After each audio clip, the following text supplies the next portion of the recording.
Мамырдың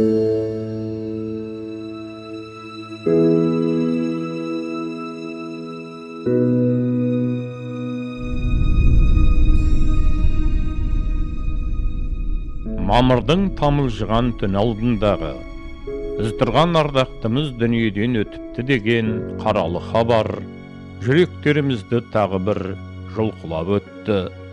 Сан саққа жүгірген назалы сөз тосын естілді ме деп құлағымызды қайта түрдік. Шын екеніне көзіміз жеткенде барып, Атырау елінің жүрегі халқым деп соққан қайраткерлерімен Ақмаңдай ұлдарының қатарының тағы бір мәрте кетіліп жатқанын сезіндік.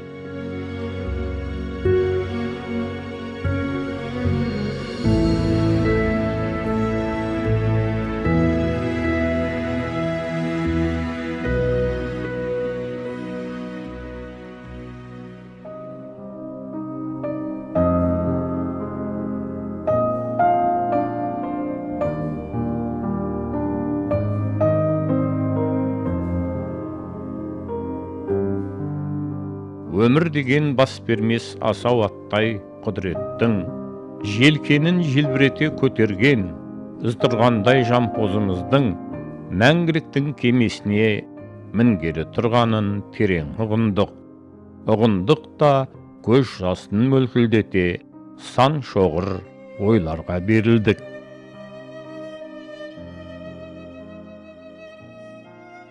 Ақжайық елінің жоғын түгендеп, бүгінін көркемдеп жүрген, қанаты талмас қырандар қатарынан өзіңді көрген сайын, қадамыңа сәттілік тілеп, құшағыңа оранып, бір серпіліп қалушы едік-ау.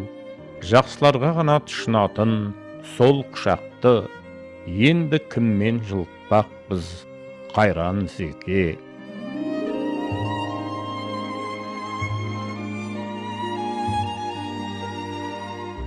Әлде маң-маң басып, өмір көштен ерте озған, ақ маржаныңды аңсап, мұқаш қауымы асып кеттің бе? Әй төгір, әй тур жылдам ғайып болатын, жарық жұлдыздардай айналаңмен тез қоштастың.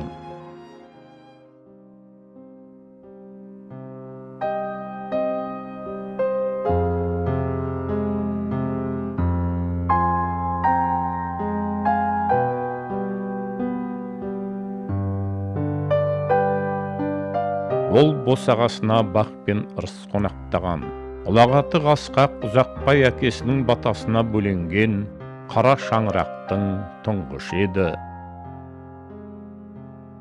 Жанының жақсы көрген адамдарын алып денесін таудай теңселтіп, үнемі жымиғы жүзбен қарсылай жүретін ыздырған азамат, қалың елдің құрметіне бөленген жаратылыс иесі болатын.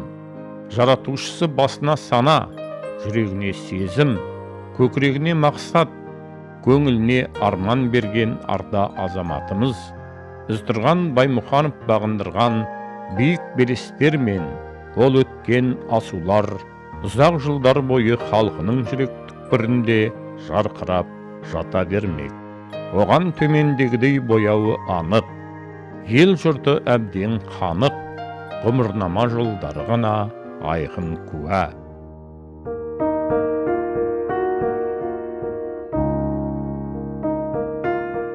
Қаладағы Мұхтар Әуезов атындағы орта мектебін жақсы тәмамдаған бозбала алыс қияларға ерте көз тікті. Босағасынан ембі мұнайының талай майталмандары білім алған Гурьев политехникалық техникумына оқуға қабылданып, мұнайшы мамандығының қыр-сырына баулынды. Гурьев мұнай-газ барлау өндірістік бірлестігінің техникынан аға инженерге дейінгі 6 жыл бойы еңбек баспалдақтары оның алғашқы сынақтарға толы жалын жылдары болып есінде қалды. Ыздырған Баймұхановтың қалың бұқараға танылып, бойындағы қайрат жігерін, белсенділік позициясын айқындаған жылдары комсомол қызметіндегі алау кезеңдері десек те боларлықтай. Гурьев мұнай-газ геология өндірістік бірлестігі комсомол комитетінің хатшысы, Қазақстан ылық-жо Гурьев облыстық комитетінің бөлім меңгерушісі бола жүріп, жан дүниесін рухани маздатып, ойының орнықтылығын кемелдендірді.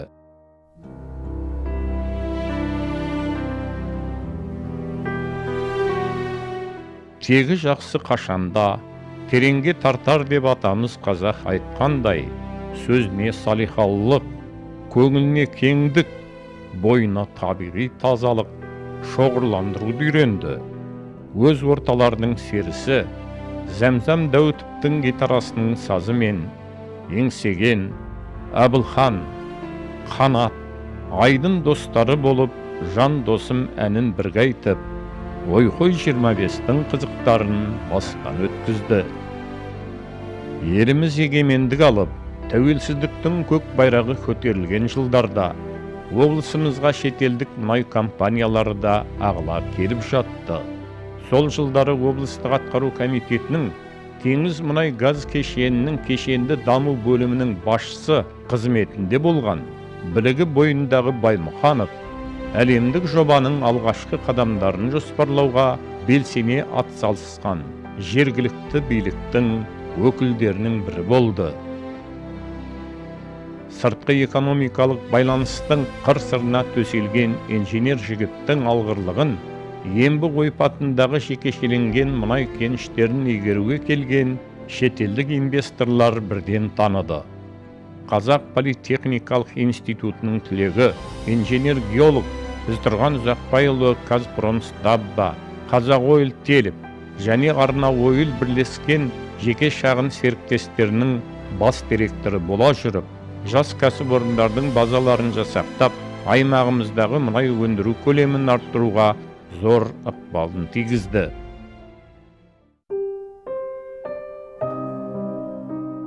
Оңтүстік Торғай ойпаты мен Қызылорда облысы аумағынан ашылған Қазгермұнай бірлескен кәсіпорны акционерлік қоғамының бас директоры, басқарма төрағасы қызметін абыроймен атқарған Іздірған Ұзақбайұлы өзінің елі мен жерін сүйген нағыз патриот, пәрменді басшы, кәсіпқой маман екендігін дәлелдей түсті. Осы жылдары кәсіпорынның ғылыми стратегиялық жоспарлары жүзеге асып, көгілдір отын тұтынушылардың көлемі арта түсті. Қайсыде батылдық таныта білетін басшы, жергілікті жоғарғы білімді жас кадрлерді шетелдік инженерлермен алмастырып, қазақ жастарының бойындағы іскерлікті, жауапкершілікті айқындай түсті. Әсіресе жұмыссыз қалған жастарды еңбекке тартуды, өткір ұйымдастыру білуімен сыр бойы халқының зор ықыласына бөленді. Алмас қылыштай жарқылынан жаңылмаған Іздірған Баймұханов, Қазмұнайгаз акционерлік қоғамының Ембі мұнайгаз өндірістік филиалының директоры, Алпауыт Газпром компаниясының Қазақстан бойынша шетелдік жобалар жөніндегі кеңесшісі, Өркен Петролиум жеке шағын серіктестігінің бас директоры қызметтерінде шыңдалып, отандық мұнай және газ саласының өркендеуіне зор еңбек сіңірген қайраткерлердің қатарынан нық орын еншіледі. Осы жылдары ол санасына сан түрлі ойлар, мазасыз қиялдар ұялатты. Сондағы ұғынғаны, ұлттық сипаттағы басқару үлгісін, өндірістегі жеке дара басқару тетіктері мен әдістерді, яғни қазақстандық басқару жүйесін қалыптастырмай, озық ойлы әлемдік алпауыт мемлекет мамандары мен бәсекеге қабілетті болу әсте мүмкін емес екендігі еді.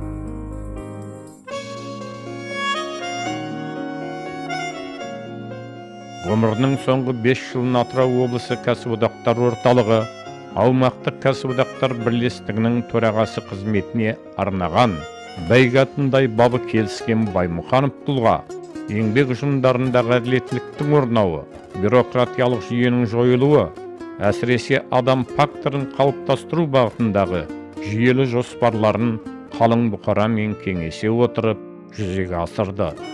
Әлеуметтік әріптестік және еңбек қатынастары бойынша облыстық үшжақты комиссияның тең төрағасы, жедел штабтың мүшесі болды.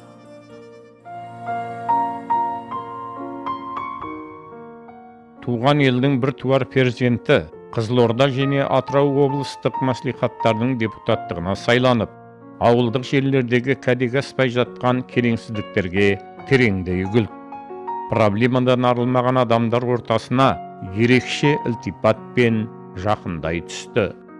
Қазақстан Республикасының құрметті кен барлаушысы Үстірған Ұзақбайұлының ұзақ жылғы қажырлы еңбегі мемлекетіміздің парасат, құрмет ордендерімен, ерен еңбегі үшін медалымен, ТМД-ның достық орденімен, Халықаралық кәсіподақтар конфедерациясының алтын медалы марапаттарымен аталып өтілді. Ол Қызылорда қаласының құрметті азаматы.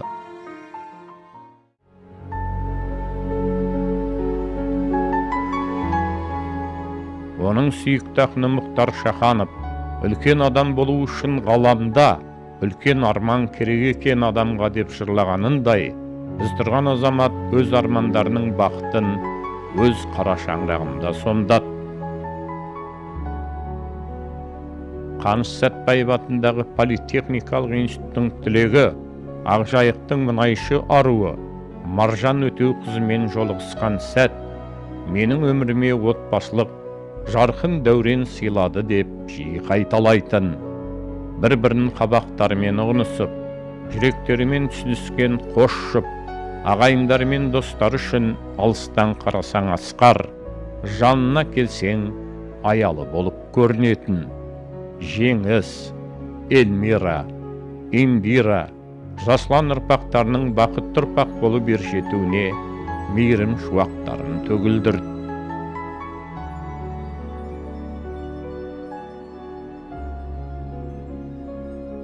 Сүйікті жарынан ерте қайырылып, жан дүниесіне тағдырдың ауыр соққысы сыздаттары да түсті.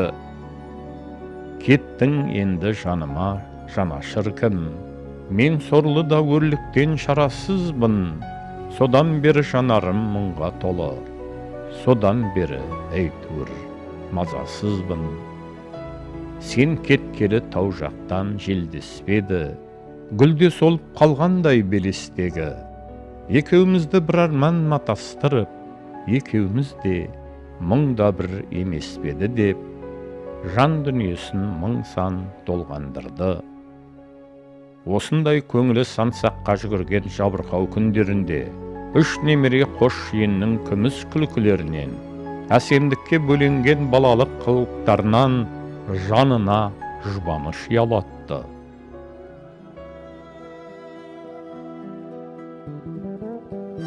Қоян жылының мамырымен қауыштық, ерлігі білегінен, елдігі жүрегінен сезіліп тұратын атпал азаматымызды аяқ астынан жоғалтқалы бір жылдың жүзі ауды.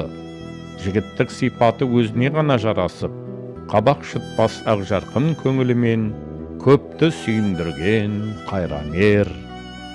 Ағаға тыныс болу, ініге ырыс бола білу сынды қасиеттерді бойына сіңірген асыл мұратты інілерін сағынған Мұрат, Байзолла, Марат сындағалар легі әлі де ол кеткен қара жолдың бойына алаңдап көз талдырады.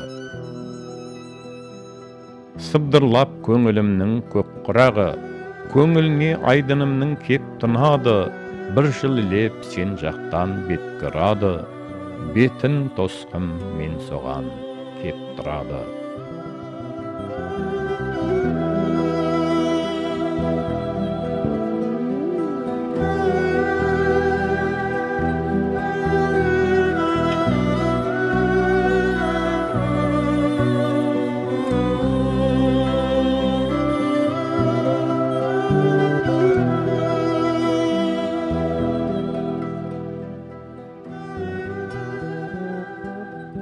Төбе басында тұрып төбеге де, төменге де қарай білетін ыздырған тұлға бейнесі бізбен бірге мәңгі жасай береді.